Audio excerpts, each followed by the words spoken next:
వరలక్ష్మి వ్రతం ఆచరించిన తర్వాత కలశాన్ని ఏ విధంగా ఉద్వాసన చేయాలి అనే విషయాన్ని ఈ వీడియోలో తెలుసుకుందాం. వరలక్ష్మి వ్రతము పూర్తిగా ముగించిన తర్వాత ఇక కలశాన్ని ఉద్వాసన చేయాల్సి ఉంటుంది. దేవతను పిలిచిన తర్వాత మళ్ళీ పంపించడం. ఉద్వాసన అంటే పంపించడం.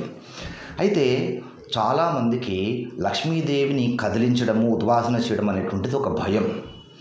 లక్ష్మీదేవి మా ఇంట్లో నుంచి వెళ్ళిపోతుంది అనేటువంటి ఒక భయంలో ఉంటారు. వాస్తవానికైతే నా అభిప్రాయం ప్రకారము పిలిచినటువంటి దేవతను ఖచ్చితంగా పంపించాలి. ఇప్పుడు లక్ష్మి వెళ్ళిపోతుంది అని భయపడుతూ ఉంటారు. కానీ ఇక నేను లేదు మీరు ఖచ్చితంగా ఉద్వాసన చేయకూడదు అంటే చాలామందికి ఇది నచ్చదు.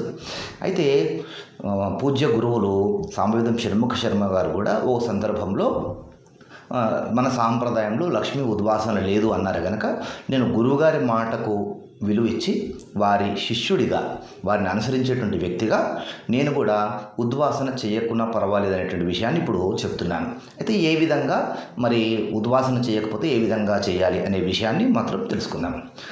పూజంతా ముగించిన తర్వాత ఆ రోజు శుక్రవారం రోజున సాయంత్రము పునః పూజ చేసుకోండి. చిన్నగా ఒక పంచోపచార పూజ లేదా ఒక టెంకాయ కొట్టేసి నివేదన, ఒక పండు పెట్టి నివేదన, ఇట్లా ఏదైనా మళ్ళీ దీపారాధన చేయడము, అమ్మవారికి సూక్ష్మంగా పూజ చేసుకోవడము. సాయంత్రం పూజ చేయకుండా మాత్రం ఉండకూడదు. దీపారాధన ఉండాలి, ధూపము వెలిగించాలి. దీపం వినా మందిరం అప్రశస్తం, ధూపం వినా పూజనం అప్రశస్తం శాస్త్రం చెప్తుంది. కనుక ధూప దీపాలు, ఆ తర్వాత నైవేద్యం ఖచ్చితంగా చేయాలి. ఇంకా శ్రద్ధ ఉందనుకోండి, అమ్మవారి ఎదురుగా కూర్చొని చక్కగా అమ్మవారికి సంబంధించినటువంటి స్తోత్రాలు, లక్ష్మీ అష్టకము, కనకధారా స్తోత్రం లాంటివి చక్కగా పారాయణం చేసుకోండి. మరుసటి రోజు మీరు స్నానం చేసుకొని అమ్మవారి ముందుకు వచ్చిన తర్వాత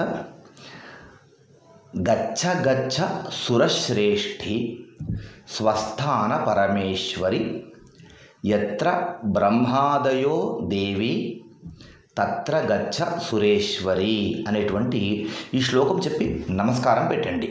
సాధారణంగా అయితే అక్షంతలు వేసి కదిలిస్తూ ఉంటారు.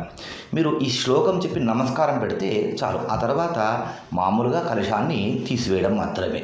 ఇంకా కదిలించడాలు, అక్షంతలు వేసి మండపాన్ని కదిలించడాలు ఇవేమీ ఉండవు. మామూలుగా తీసేయడం మాత్రమే.